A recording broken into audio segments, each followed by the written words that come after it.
नमस्कार दोस्तों, हर्षित द्विवेदी एजुकेशन में आपका स्वागत है। मेरा नाम है विनीत सागर। क्लास 12 एनसीईआरटी पॉलिटी की किताब चल रहा था।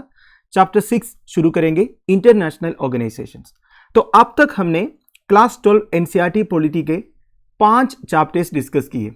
एक बार देख लेते हैं दोस्तों हमने क्या क्या डिस्कस किए थे, तब आप एक कनेक्शन एस्टैब्लिश कर पाएंगे। ठीक है, चैप्टर 1 था द कोल्ड वॉर एरा। इस चैप्टर में हमने क्या डिस्कस किए? बेसिकली सेकेंड वर्ल्ड वॉर के बाद दुनिया बाइपोलर बन गए थे। बेसिकली दो सुपर पावर्स एमर्ज होके आए थे।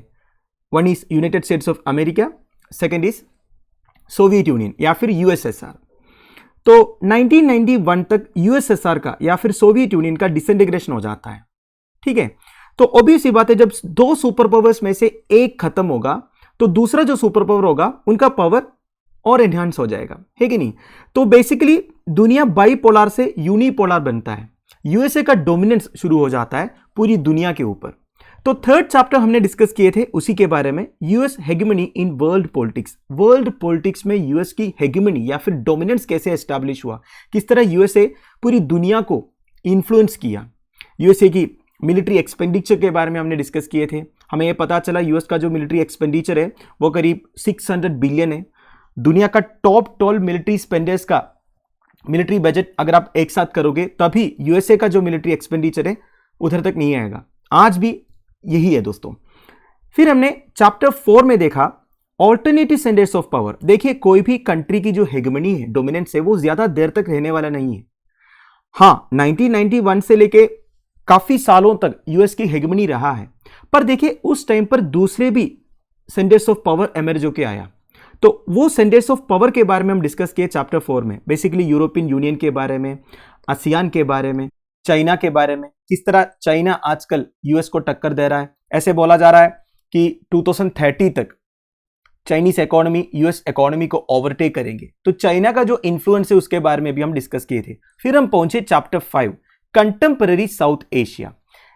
इस चैप्टर में हमने साउथ एशियन कंट्रीज में जो पॉलिटिकल डेवलपमेंट्स हुआ है इसके बारे में डिस्कस किए। साउथ एशियन कंट्रीज माने इंडिया, पाकिस्तान, बांग्लादेश, नेपाल, श्रीलंका, मालदीव्स एक्सेट्रा। तो अब हम पहुंचे हैं चैप्टर 6 इंटरनेशनल ऑर्गेनाइजेशंस। सबसे पहले इस चैप्टर के बारे में एक ओवरव्यू प्रोवाइड करता हूं। इस चैप्टर में हम डिस्कस करने वाला है 1991 में सोवियत यूनियन डिसइंटीग्रेशन के बाद इंटरनेशनल रिलेशंस को मेंटेन करने में इंटरनेशनल ऑर्गेनाइजेशंस का क्या रोल रहा है। इंटरनेशनल ऑर्गेनाइजेशंस में सबसे इंपॉर्टेंट एंड सबसे बड़ा कौन सा है? वो है यूनाइटेड नेशंस ऑर्गेनाइजेशन। तो ये chapter basically United Nations organisation के ऊपर फोकस किया हुआ है। साथ साथ में दूसरे इंटरनेशनल ऑर्गेनाइजेशंस के बारे में भी हम डिस्कस करेंगे। तो सबसे पहले यूएन के बारे में देखेंगे, इसके बाद आज की दुनिया में इंटरनेशनल ऑर्गेनाइजेशंस में रीस्ट्रक्चरिंग होना चाहिए या फिर रिफॉर्म्स होना चाहिए। इस तरह अलग अलग कंट्रीज का जो डिमांड है उसके बारे में देखेंगे। बेसिकली यूएस का जो डोमिनेशन है दोस्तों इंटरनेशनल ऑर्गेनाइजेशंस में, उसको कैसे चैलेंज किया जाए। Second, the potential reform of the United Nations security council is an interesting case of the reform process and it's difficulties. देखिए, आप सबको पता होगा यूनाइटेड नेशंस ऑर्गेनाइजेशन का सबसे पावरफुल बॉडी है कौन सा? यूनाइटेड नेशंस सिक्योरिटी काउंसिल, जिसमें 5 परमानेंट मेंबर्स हैं। कौन कौन सा है? United states of America, Russia, France, China and you. तो यूएनएससी के जो परमानेंट मेंबर्स हैं उनको जो वीटो पावर्स दिया हुआ है उसको काफी बार काफी कंट्रीज ने चैलेंज किया है, इंक्लूडिंग इंडिया भी। तो यूएनएससी में भी रिफॉर्म्स होना चाहिए करके इंडिया जैसे कंट्रीज का डिमांड रहा है दोस्तों। बेसिकली यूएनएससी का जो परमानेंट मेंबर्स है उनका नंबर इंक्रीज करना चाहिए और भी कई सारे रिफॉर्म्स के लिए इंडिया जैसे कंट्रीज ने डिमांड किया है। फिर हम देखेंगे India's involvement in United Nations and its view of security council reforms. तो basically United Nation security council में किस तरह का रिफॉर्म्स होना चाहिए, इस बारे में इंडिया का क्या स्टैंड है वो देखेंगे। And the chapter closes by asking if the UN can play any role in dealing with a world dominated by one super power. तो हम ये भी देखेंगे दोस्तों, यूनाइटेड नेशंस ऑर्गेनाइजेशन ऐसा एक दुनिया को मैनेज कर पाएंगे या नहीं जहां पे एक सुपर पावर डोमिनेट करके रखा हुआ है। यूनाइटेड स्टेट्स ऑफ अमेरिका की बात किया जा रहा है दोस्तों। साथ साथ में कुछ ट्रांसनेशनल ऑर्गेनाइजेशंस के बारे में भी डिस्कस करेंगे, उनका क्या रोल रहा है इंटरनेशनल रिलेशंस में वो भी देखेंगे। सबसे पहले ये लोगो देखिए दोस्तों, ये यूनाइटेड नेशंस ऑर्गेनाइजेशन का लोगो है जिसमें आपको एक वर्ल्ड मैप दिख रहा है, साइड में ओलिव ब्रांचेस दिख रहा है।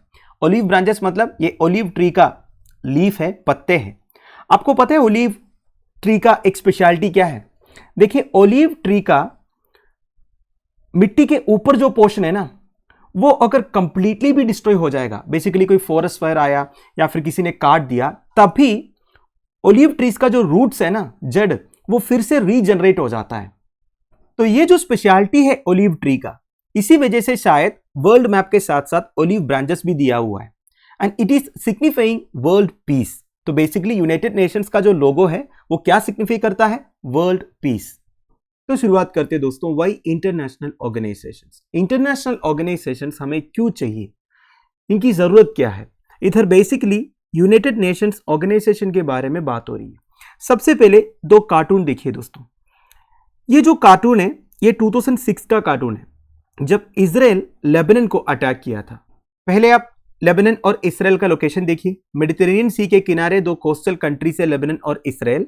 2006 में इसराइल लेबनान को अटैक इसलिए करते हैं दोस्तों क्योंकि इसराइल को यह पता चलता है लेबनान बेस्ड एक मिलिटेंट ग्रुप हेजबोल्ला, वो काफी सारे एक्टिविटीज प्लान कर रहा है इसराइल के अगेंस्ट, और इसराइल लेबनीज गवर्नमेंट को बोला आप इस हेजबोल्ला मिलिटेंट ग्रुप के अगेंस्ट एक्शन ले लो। उन्होंने प्रॉपर एक्शन नहीं लिए, तो इसराइल ने क्या सोचा, हम ही जाके इस मिलिटेंट ग्रुप को अटैक करते हैं। पर होता क्या है दोस्तों, जब इसराइल लेबनान को अटैक करते हैं, ये मिलिटेंट ग्रुप के अलावा काफी सारे सिविलियंस का भी डेथ हो जाता है। तो यूनाइटेड नेशंस इंटरवेन करते हैं। यूनाइटेड नेशंस क्या करते हैं, एक रेजोल्यूशन पास करते हैं दोस्तों अगस्त में, और इसराइल आर्मी विड्रॉ करते हैं अक्टूबर में, मतलब 2-3 महीने बाद।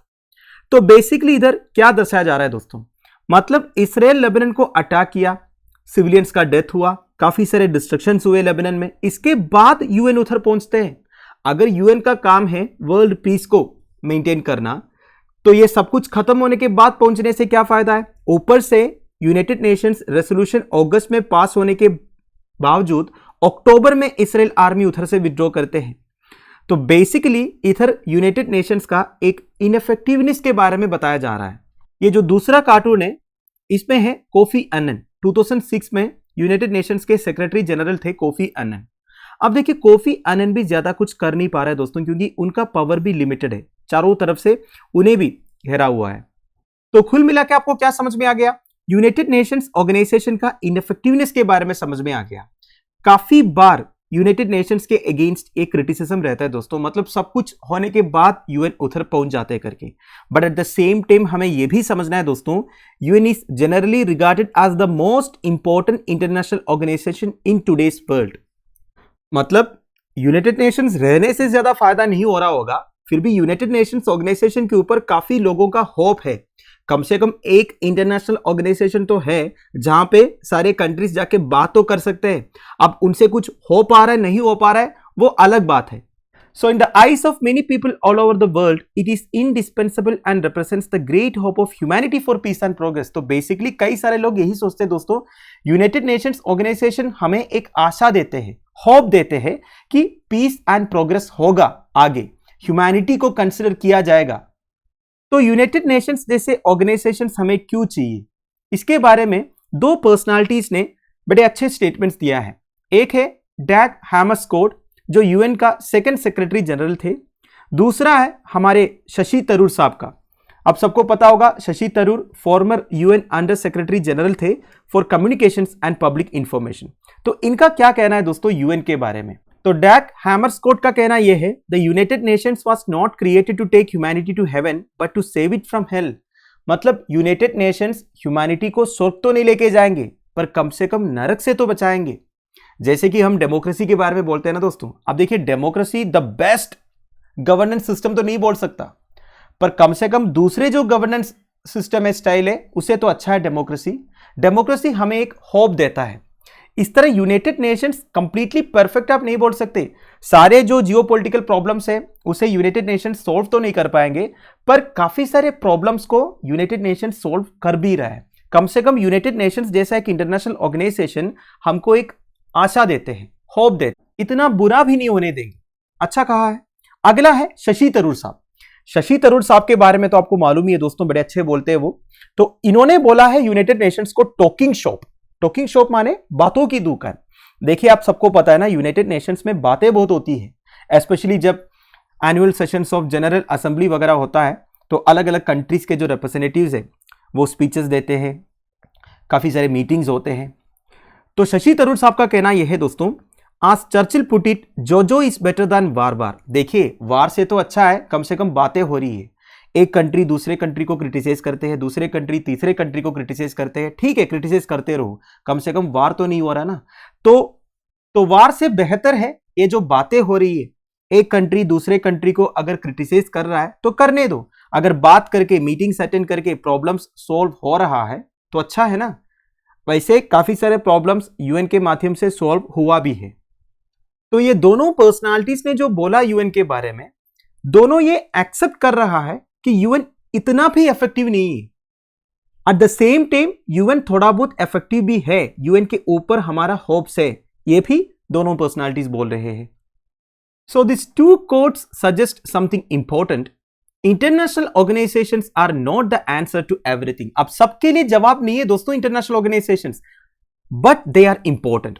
International organisations help with matters of war and peace. War and peace से रिलेटेड जो बातें होती है उसमें हमें हेल्प करते हैं दोस्तों इंटरनेशनल ऑर्गेनाइजेशंस। कम से कम एक प्लेटफॉर्म है जहां सभी आएंगे और बात करेंगे आपस में। They also help countries cooperate to make better living conditions for us all.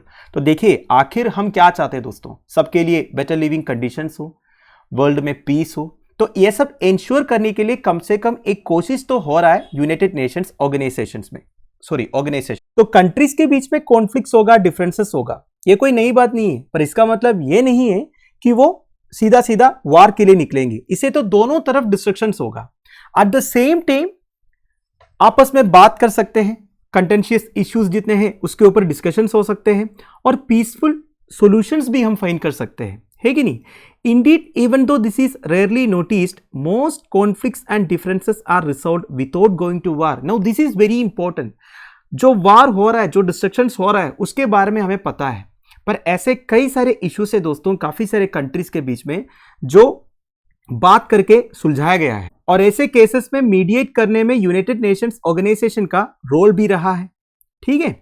The role of an international organization can be important in this context. तो इस कॉन्टेक्स्ट में एक इंटरनेशनल ऑर्गेनाइजेशन का रोल जो है इंपॉर्टेंट हो जाता है। देखिए एक इंटरनेशनल ऑर्गेनाइजेशन कोई सुपर स्टेट नहीं है कि जितने मेंबर्स है उन्हें कंट्रोल करेंगे, उनके ऊपर एक सुप्रीमेसी होगा, अथॉरिटी होगा, ऐसा नहीं है। It is created by and response to states. देखिए स्टेट्स ने क्रिएट किया है और स्टेट्स का जो प्रॉब्लम्स रहता है उसके लिए ये इंटरनेशनल ऑर्गेनाइजेशन जो है रेस्पॉन्ड करते हैं। एक इंटरनेशनल ऑर्गेनाइजेशन कैसे फॉर्म होता है, जब सारे कंट्रीज एग्री करते हैं, वो आपस में डिसाइड करते हैं कि इंटरनेशनल ऑर्गेनाइजेशन होना चाहिए। तो इंटरनेशनल ऑर्गेनाइजेशन एक बार जब क्रिएट होता है, वो मेंबर स्टेट्स को आपस में जो प्रॉब्लम्स है उनका, उसे पीसफुली रिसोल्व करने में मदद करते हैं। समझ गए। तो ये रहा इंटरनेशनल ऑर्गेनाइजेशन क्यों चाहिए, उसका एक रीजन। अब दूसरा रीजन क्या है दोस्तों, देखिए international organisations are helpful in another way.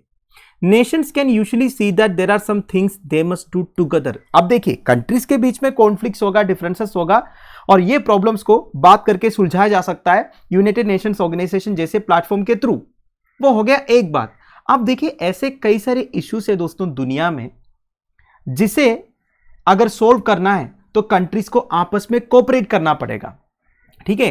There are issues that are so challenging that they can only be dealt with when everyone works together. अगर सारे कंट्रीज एक साथ काम करेंगे तभी वो प्रॉब्लम सोल्व कर पाएंगे। जैसे कि for example disease, some diseases can only be eradicated if everyone in the world cooperates in inoculating और vaccinating their population. For example polio virus. अब पोलियो वायरस के बारे में आपको पता होगा दोस्तों, बच्चों को ये अफेक्ट करते हैं। ये वायरस इन्फेक्ट होने से बच्चों में डिसेबिलिटीज होने का चांसेस है, माल फंक्शंस होने का चांसेस है कि नहीं। तो आज के हिसाब से अगर आप देखोगे मेजोरिटी ऑफ कंट्रीज में पोलियो वायरस एराडिकेट हुआ है, अभी भी है कुछ कंट्रीज में, फिर भी कंपैरेटिवली देखा जाएगा तो मेजोरिटी ऑफ कंट्रीज में से पोलियो वायरस को एराडिकेट किया है। कैसे किया है, सारे कंट्रीज में बच्चों को वैक्सीनेट करता है, 5 साल से पहले पोलियो वायरस वैक्सीनेशन देता है, उस वजह से ये एराडिकेट कर पाया है। पर आप सोचिए अगर सारे कंट्रीज एक साथ ये नहीं करते, बेसिकली ये जो वैक्सीनेशन होते हैं ये सब नहीं करते, तो क्या ये अचीवेबल था? नहीं था, क्योंकि वायरस जो है वो स्प्रेड होते हैं। अगर केवल एक कंट्री वैक्सीनेशन करवाएंगे और उस कंट्री को वायरस फ्री बनाएंगे अगर दूसरा कंट्री ये कर नहीं रहा है तो फिर से इंफेक्शन होने का चांसेस तो रहेगा ना, रहेगा। तो सारे कंट्रीज को एक साथ ये काम करना पड़ेगा, तब जाके कंप्लीटली एक वायरल डिसीज को हम एलिमिनेट या एराडिकेट कर पाएंगे। तो इंटरनेशनल ऑर्गेनाइजेशन का काम है इस तरह के टास्क को कोऑर्डिनेट करना। तो इंटरनेशनल ऑर्गेनाइजेशन सारे मेंबर कंट्रीज को बताएंगे कि आपका प्लान ऑफ एक्शन क्या होना चाहिए। रिसेंटली कोविड-19 के अगेंस्ट यूनाइटेड नेशंस का जो रिस्पॉन्स रहा है, ये इसके लिए सबसे अच्छा एग्जाम्पल है। अब देखिए, कोरोना वायरस जैसा एक वायरस को अगर एराडिकेट करना है तो सारे कंट्रीज को एक साथ काम करना होगा। अगर एक ही कंट्री में वैक्सीनेशन होते रहेंगे कोविड-19 के अगेंस्ट, तो क्या ये पॉसिबल है? नहीं है। तो यूनाइटेड नेशंस कोविड-19 रिस्पॉन्स में काफी कोऑर्डिनेट किया है दोस्तों। तो ये कोविड-19 को अगर हम एक हद तक भी आज कंट्रोल कर पाया है तो ये यूनाइटेड नेशंस जैसा एक ऑर्गेनाइजेशन की वजह से है, जिन्होंने सारे कंट्रीज को कोऑर्डिनेट किया, कोविड-19 के अगेंस्ट एक एक कंट्रीज का प्लान ऑफ एक्शन क्या होना चाहिए, ये सब बताया। और एक एग्जाम्पल है दोस्तों, ग्लोबल वार्मिंग। अब सबको पता है दोस्तों, ग्लोबल वार्मिंग की वजह से आजकल जो क्लाइमेट चेंज हो रहा है, ग्लोबल वार्मिंग कैसे होता है? बेसिकली CO2 एमिशंस की वजह से या फिर कार्बन एमिशंस की वजह से। अब कार्बन एमिशन तो सारे कंट्री से होता है ना। अब एक कंट्री अपना कार्बन एमिशंस को कम करेंगे तो क्या ग्लोबल वार्मिंग को कंट्रोल कर पाएंगे? बिल्कुल नहीं। तो सारे कंट्रीज को एक साथ आके ऐसे कुछ काम करना पड़ेगा ताकि ग्लोबल कार्बन एमिशंस को कम करे। So as temperatures rise because of the increase in greenhouse gases in the atmosphere, there is a danger that sea levels will also rise, thereby submerging many coastal areas of the world, including huge cities. तो basically अगर इसी तरह global warming होते रहेंगे तो Arctic Antarctic regions में, basically polar regions में जितने बड़े बड़े ग्लेशियर्स है वो मेल्ट होगा। ग्लेशियर्स मेल्ट होने से सी लेवल्स राइज होगा और जितने लो लाइंग सिटीज है दोस्तों, फॉर एग्जाम्पल इंडोनेशिया का कैपिटल जकार्ता, तो जकार्ता एक लो लेइंग सिटी है। इंडिया का मुंबई, ये भी एक लो लेइंग सिटी है। सी लेवल्स राइज होने से ये सिटीज में पानी आ जाएगा। एक बार पानी अगर आ गया तो फिर खत्म है, फिर तो सी लेवल नीचे नहीं होगा। तो अगर हमें सी लेवल राइज को कंट्रोल करना है तो ऑब्वियस ही बात है ग्रीन हाउस गैस एमिशंस को कम करना पड़ेगा। अब एक कंट्री इसके लिए कुछ एक्शंस लेंगे तो ये काफी नहीं होगा, सारे कंट्रीज को इसके लिए एक्शंस लेना पड़ेगा। तो ये भी कोऑर्डिनेट करने का काम एक इंटरनेशनल ऑर्गेनाइजेशन का है। फॉर एग्जाम्पल, आपने पेरिस क्लाइमेट अकॉर्ड के बारे में सुना होगा। पेरिस क्लाइमेट अकॉर्ड क्या है? जो ग्लोबली टेम्परेचर का राइज हो रहा है उसे 2 डिग्री सेल्सियस के अंदर कंटेन करना होगा, हो सके तो 1.5 डिग्री सेल्सियस के अंदर। अब इसके लिए क्या करना होगा? ग्रीन हाउस गैस एमिशंस को कम करना होगा। अब एक कंट्री अपना ग्रीन हाउस गैस एमिशंस कम करने से कुछ होगा? नहीं होगा, सारे कंट्रीज को ये करना पड़ेगा। तो पेरिस क्लाइमेट अकॉर्ड में मेजॉरिटी ऑफ कंट्रीज ने साइन किया है और ये कमिट किया है कि वो अपने ग्रीन हाउस गैस एमिशंस को कम करेंगे। इसके लिए वो नेशनल क्लाइमेट एक्शन प्लान्स वगैरह फॉर्मुलेट करेंगे। तो ये सब कोऑर्डिनेट करने का काम किसका है दोस्तों? एक इंटरनेशनल ऑर्गेनाइजेशन का है। वो इंटरनेशनल ऑर्गेनाइजेशन सारे कंट्रीज को बुलाया, बिठाया, डिस्कस करवाया और आपस में इस तरह एक कमिटमेंट करवाया। तो अब तक हम इंटरनेशनल ऑर्गेनाइजेशंस क्यों होना चाहिए, इसकी जरूरत क्या है, इसके बारे में डिस्कस किए। Now one important point, unfortunately recognising the need for cooperation and actually cooperating are two different things. इसका मतलब क्या है? देखिए, एक होता है कि हमें आपस में कोऑपरेट करना चाहिए, इस बात को एक्सेप्ट करना या फिर रिकॉग्नाइज करना। दूसरा होता है एक्चुअली कोऑपरेट करना। ये दोनों में फर्क है। अब फर्क क्या है मैं आपको बताता हूं। Nations can recognise the need to cooperate but cannot always agree on how best to do so. देखिए, नेशंस आपस में ये बोलेंगे हम कोऑपरेट करेंगे, पर आपस में डिफरेंसेस क्या होता है, किस तरह कोऑपरेट करेंगे। कोऑपरेट करने के लिए जो कॉस्ट होगा, ठीक है, या फिर कोऑपरेट करने से जो बेनिफिट्स होगा, उसके ऊपर भी तो बात करना पड़ेगा ना। मान लीजिए ग्रीन हाउस गैस एमिशंस कम करने के लिए सबको बता दिया। अब ग्रीन हाउस गैस एमिशंस कम करना मतलब उससे काफी लॉस भी होगा कुछ कंट्रीज का, जैसे कि सारे इंडस्ट्रीज में जो फॉसिल फ्यूल्स यूज हो रहा है उसे बंद करना पड़ेगा, रिन्यूएबल एनर्जी ज्यादा यूज करना पड़ेगा। अब रिन्यूएबल एनर्जी यूज करना है उसके लिए इंफ्रास्ट्रक्चर भी तो क्रिएट करना पड़ेगा ना। सीधा सीधा अगर आप एक कंट्री को बोलेंगे आप जितने फॉसिल फ्यूल्स यूज कर रहे हो उसको बंद करो, रिन्यूएबल एनर्जी यूज करो, ऐसे जल्दी से कर सकता है क्या? नहीं ना। रिन्यूएबल एनर्जी के लिए भी कुछ इंफ्रास्ट्रक्चर क्रिएट करना पड़ेगा, उसके लिए जो भी चाहिए वो सबके लिए पैसे चाहिए। अब ये पैसे कौन देगा? तो ऐसे बातों में भी एक एग्रीमेंट बनाना पड़ेगा। नहीं तो क्या होगा, कंट्रीज बातों करते रहेंगे कि हम कोऑपरेट करेंगे, पर एक्चुअली कोऑपरेट नहीं करेंगे, क्योंकि इन सारे इश्यूज में क्लैरिटी नहीं होने की वजह। अब ये समझने के लिए आपको मैं एक अच्छा सा एग्जाम्पल बता देता हूं। पेरिस क्लाइमेट अकॉर्ड के थ्रू सारे कंट्रीज को बता दिया कि आपका ग्रीन हाउस गैस एमिशंस को कम करना है। अब जो डेवलप्ड कंट्रीज है उनके लिए ये प्रॉब्लम नहीं है, क्योंकि उनके पास पैसे बहुत है। तो अगर वो रिन्यूएबल एनर्जी में ट्रांसिट होना चाहते हैं तो वो काम वो इजीली कर सकते हैं, ठीक है। पर डेवलपिंग कंट्रीज के लिए ये काम आसान नहीं है। हम इंडियन कॉन्टेक्स्ट में बात करेंगे। इंडिया में अभी के हिसाब से जितने एनर्जी रिक्वायरमेंट्स है ना, उसका करीब 70% आप बोल सकते हैं कि फॉसिल फ्यूल से जनरेट हो रहा है। हमारा जो इलेक्ट्रिसिटी जनरेशन है उसका भी करीब 75% कोल से होता है, ठीक है। अब कोल एक फॉसिल फ्यूल है, फॉसिल फ्यूल बर्निंग से ग्रीन हाउस गैस एमिशंस होगा।